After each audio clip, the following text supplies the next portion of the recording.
Stan Lee, one of the most iconic comic book writers to have ever lived. His works are widely known and is seen as some of the best. But what has brought him to this point, and where did it all begin? Stan Lee, born in New York City, December 28, 1922, as Stanley Martin Lieber, is one of the most renowned comic book writers to have ever lived. The next thing I remember, I was about 5 or 6 years old, and my parents used to like to take photographs of me. They didn't have a camera, but there were always people in the neighborhood, professional photographers. I think you'd pay them a dime at that time, and they would have a little pony with them, and they'd put the little kid on the pony and take this photo and give the photo to the mother. So I seem to remember I had more photos of myself taken on ponies. And she would sometimes dress me in a sailor suit or something and take pictures of me. I think she wanted me to be an actor, I'm not sure. But anyway, I had a fairly normal childhood, I guess. We didn't have any money. It was during the Depression. My father, who was a great guy, but he had trouble getting a job. And so he was unemployed most of the time. My earliest memories are just him sitting home reading the want ads in the newspaper time and again. After graduating from high school at age 16, he was hired as an editorial assistant at Timely Comics. In 1942, he was promoted to editor. He then changed his name to the simpler Stan Lee after working at Timely for a few years.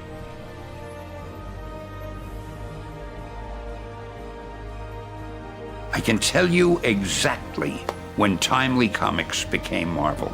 Actually, from Timely, they had a lot of other names in the interim.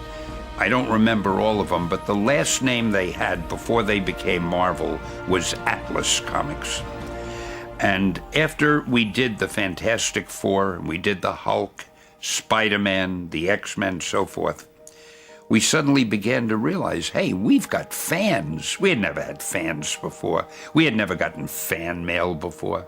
But all of a sudden, with the start of our new superheroes, we got real letters. I like this, I don't like this, you did a great job on this. So I decided we ought to change the name of the company, get something better than Atlas. And the very first book that Martin Goodman had ever published, even before I came to work there, was called Marvel Comics. So I figured Marvel's a great word. Stan Lee has been most popularly known for his famous cameos stretching across many Marvel films. Here are a few to show.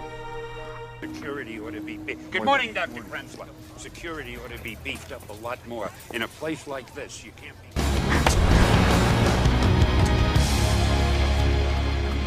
Hey, Murdoch! You know, I guess one person can make a difference. Enough said. Invitation, sir. I should be on that list. Name? Stan Lee. Yeah, nice try, buddy. No, Nice no, try. really, Nice I'm try, Stan yeah. Lee.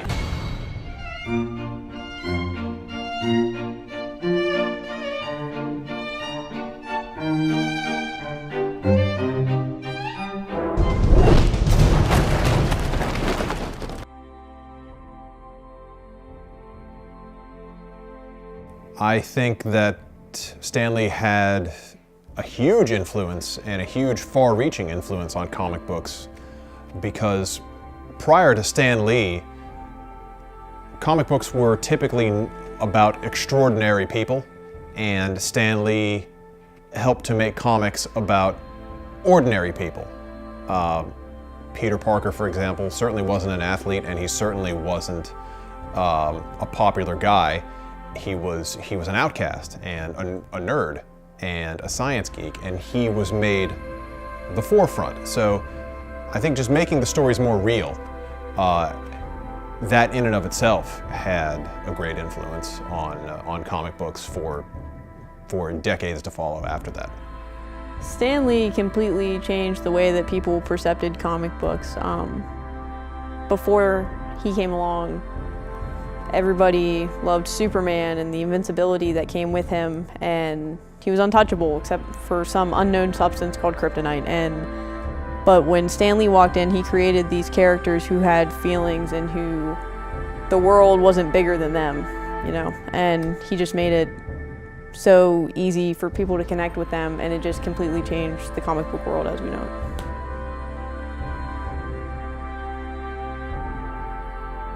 Well, I think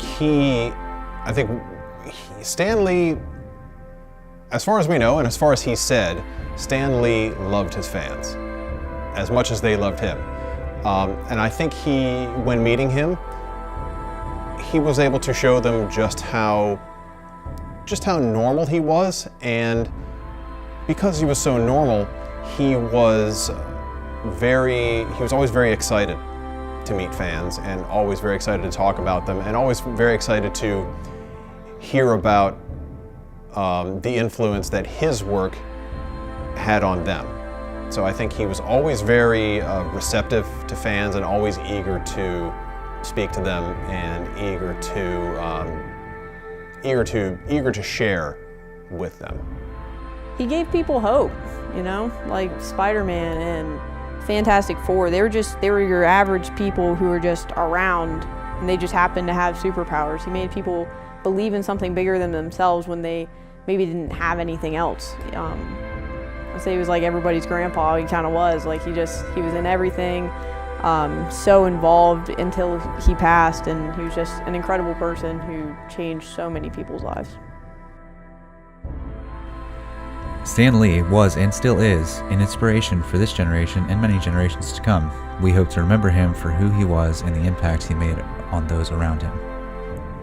On November 12th of 2018, Stan Lee sadly died of natural causes. Though he may be gone, his legacy lives on.